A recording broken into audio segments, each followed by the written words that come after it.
You didn't miss the red flags. You saw them, but you explained them away. Because if you truly didn't see them, you wouldn't remember those moments.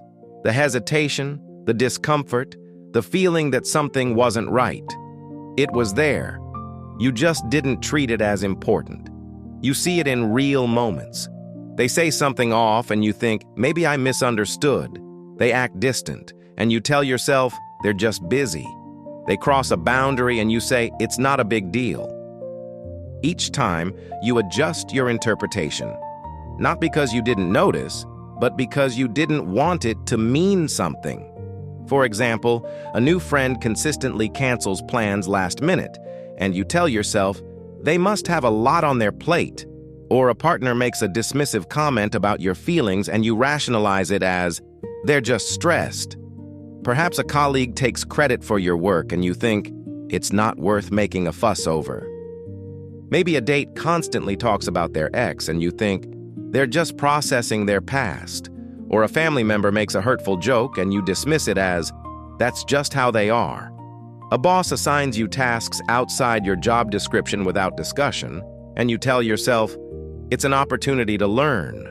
Someone you're interested in is inconsistent with communication, and you decide, they're probably just bad at texting. A potential business partner avoids direct questions about their past ventures, and you convince yourself they're just private. Your gut tells you something is off about a new investment, but you override it with, it's a high-risk, high-reward situation. These are the moments where the flag is waving, but you're choosing to look past it. Consider another scenario. You're constantly initiating contact in a friendship, and your calls or texts are met with delayed, brief responses. Instead of acknowledging the imbalance, you might think, they're probably just introverted, or everyone gets busy sometimes. Or perhaps you're in a new job, and your manager frequently gives you conflicting instructions, then blames you when tasks aren't completed correctly. You might rationalize it as, they're under a lot of pressure, or I just need to understand their communication style better.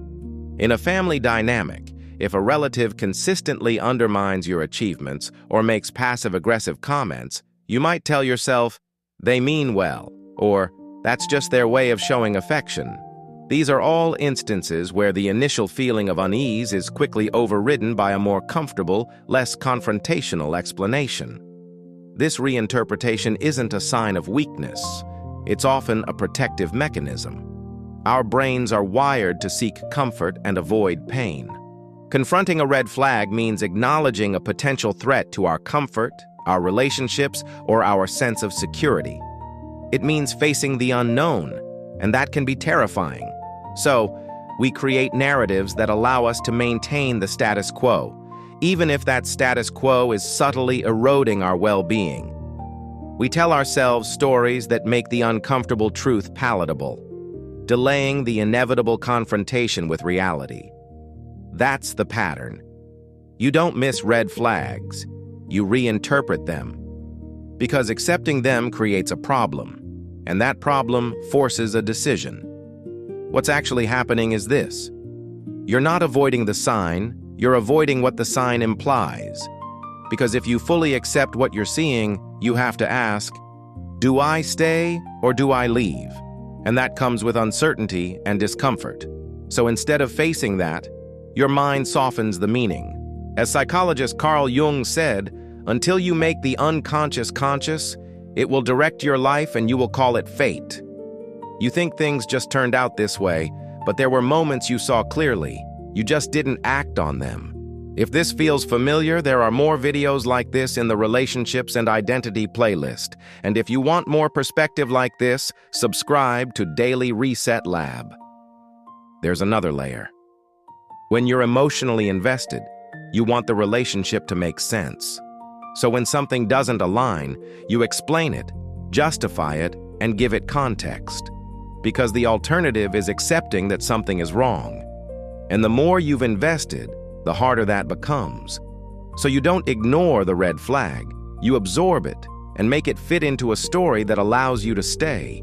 This deep investment can be in time, emotion, shared history, or even material resources.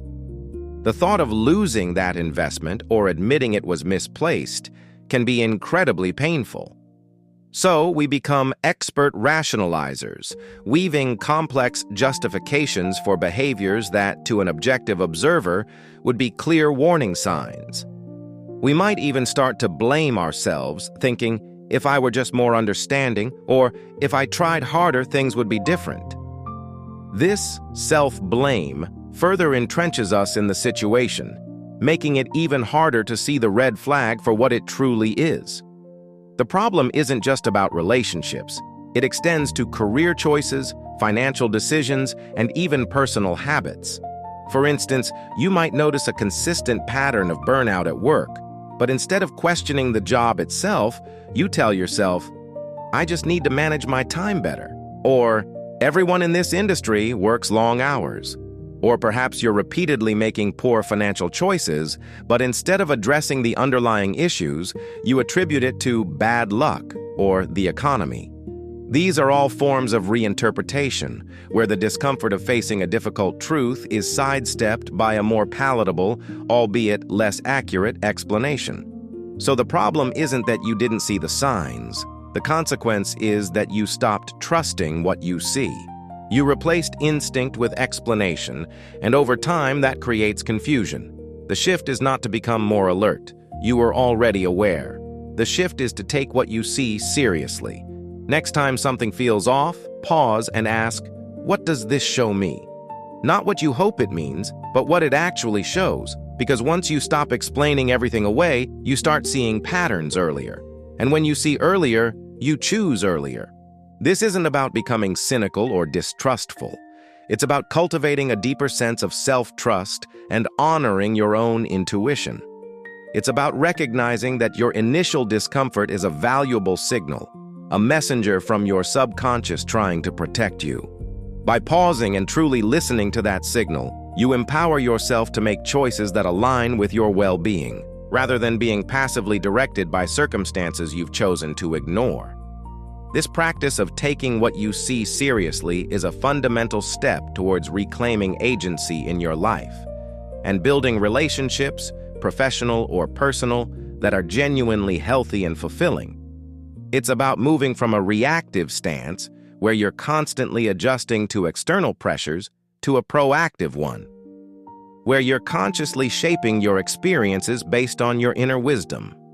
This journey of self-awareness and self-trust is continuous, but each time you choose to honor a red flag, you strengthen your capacity for authentic living and create a life that truly reflects your values and needs.